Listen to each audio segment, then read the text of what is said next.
Operant conditioning theory. Operant conditioning theory was given by B.F. Skinner in 1938. Conditioning means modification.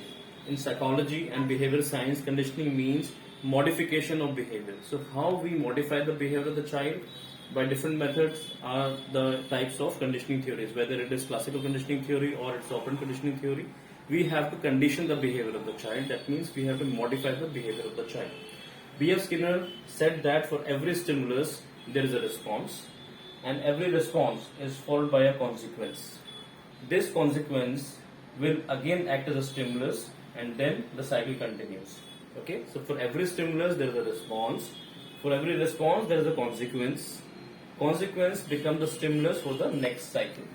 For example, child comes to the dental operatory and you have to give the injection to the child or local anesthesia. This is a stimulus and the response is pain or cry. Okay, we give injection to the child feels pain and child may cry. That's the response. And for example, I have to in this example we can see that if we have to go for a pulp therapy or invasive procedure, we give injection to the child feels pain and child started crying or starts crying.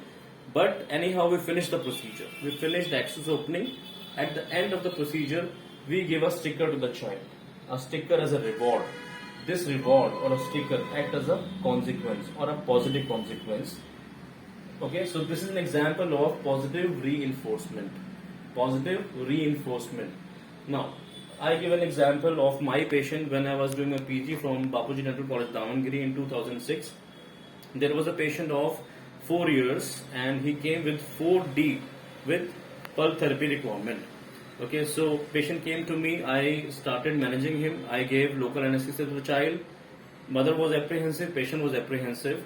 So we give injection to the child cried, but I managed the whole treatment and at the end I gave him a Spider-Man sticker. So for every visit, one day before, he used to call me and he used to say that, doctor, I want a big Spider-Man sticker this time. So that sticker became a positive reinforcement for the child or a positive consequence for the child, and this consequence will act as a stimulus for the next visit. That sticker act as a stimulus for the next visit. This is known as positive reinforcement. Re means again, in means inside, forcement means something we force inside the patient mind. So to modify the behavior, the best non-expensive and efficient positive reinforcement is the praise. Praise means you have to praise the child, you have to keep communicating that you are doing very well, you are opening the mouth, that is very nice. So praise is a positive reinforcement example. Now what is negative reinforcement? If the pulp therapy is required, I give injection to the child cried in the pain, but I stopped the treatment. If I stop the treatment in between, child will not sit, because child understand that whenever I want to stop the treatment, I will cry and the doctor will stop the treatment.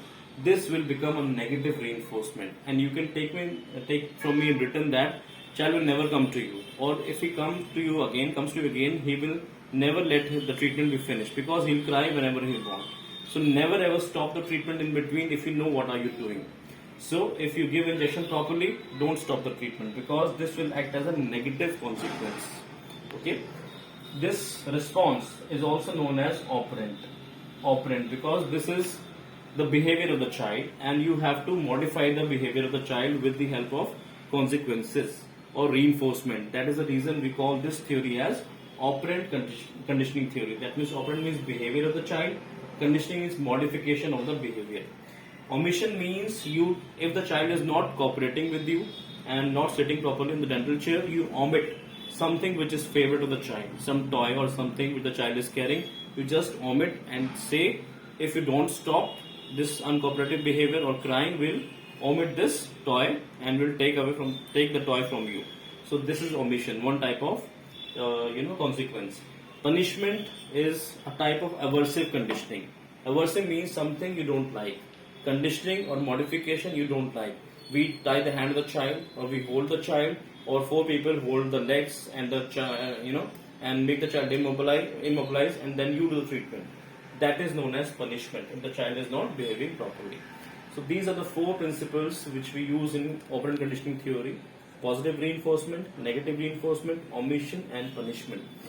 One thing which you should understand is contingency. Now the relationship between operant and consequence is known as contingency.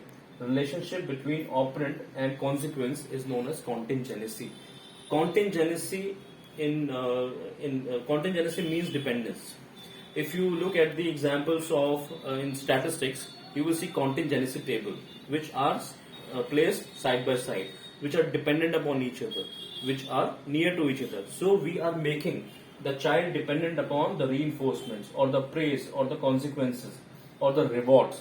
So modification of the behavior with the help of consequences or with the help of reinforcement is contingency management also. Okay, so you are managing the child behavior with the help of rewards or reinforcements. You are making the child dependent upon the consequences. This is known as operant conditioning theory.